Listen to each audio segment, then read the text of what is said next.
Isa pang hinihinalang iligal na pogo ang sinalaki ng mga otoridad sa isang hotel sa Pasay City. Ang mga nagpapatakbo nito, mga Koreano na kapwa Koreano rin ang target. At live mula sa Pasay City, nasa frontline ng balitang yan, Brian Basa. Brian, paano ang operasyon ng pogo dyan?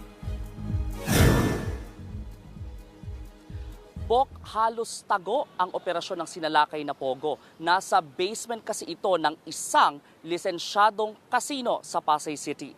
May mission order ang Bureau of Immigration kaya napasok nito ang lugar pasado alas 5 ng hapon. Kasama ng BI ang pulis, ang mga tauhan ng Presidential Anti-Organized Crime Commission o PAOK at Philippine Amusement and Gaming Corporation o PAGCOR. Tumanggi ang mga ahensyang papangalanan ang kasino at ang hotel na inuupahan nito. At doon sa basement, bukod sa pasikot-sikot ang daan papasok, hindi nyo makikita yung operasyon hanggat hindi nyo maaabot itong maliit na kwarto sa loob. Ganong kaliit? Kumbaga sa isang kondominium, parang studio unit ang lawak nito.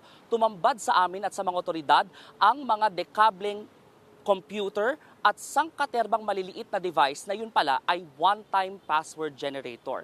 May mga naabutan ding tao roon ang mga otoridad, pawang walang imik, walang palag, in total, 6 na Korean national at 14 na Pinoy ang inaresto. Wala silang mapakitang papeles na patunay na legal ang kanilang ginagawa. Sabi ng mga otoridad, online betting, online pustahan ang kanilang operasyon at ang pinangangambahan nila rito at ang hinihinala nila ay baka may halong scam o pambubudol ang naturang operasyon. Dahil naalala nyo yung mga one-time password generator na pinakita namin sa inyo, pwede raw pala yung gamitin para makapanguha ng pera sa iba. Sa mga oras na ito, hawak na ng PAOK ang 20 inarestong tauhan di umano ng Pogo Hub na sinalakay rito sa Pasay City. Kinukunan na sila ng mugshots at ng fingerprints. Kasabay niyan, sisiyasatin ngayon kung gaano na silang katagal nag-ooperate dito sa basement at kung may pananagutan ba ang kasinong lisensyado at ang hotel na inuupahan nito.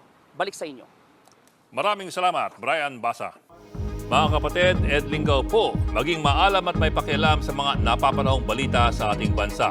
Para sa mas malalimang pagtalakay at paghimay sa mga issue at headlines, tumutok lamang at pag-subscribe sa social media pages ng News 5.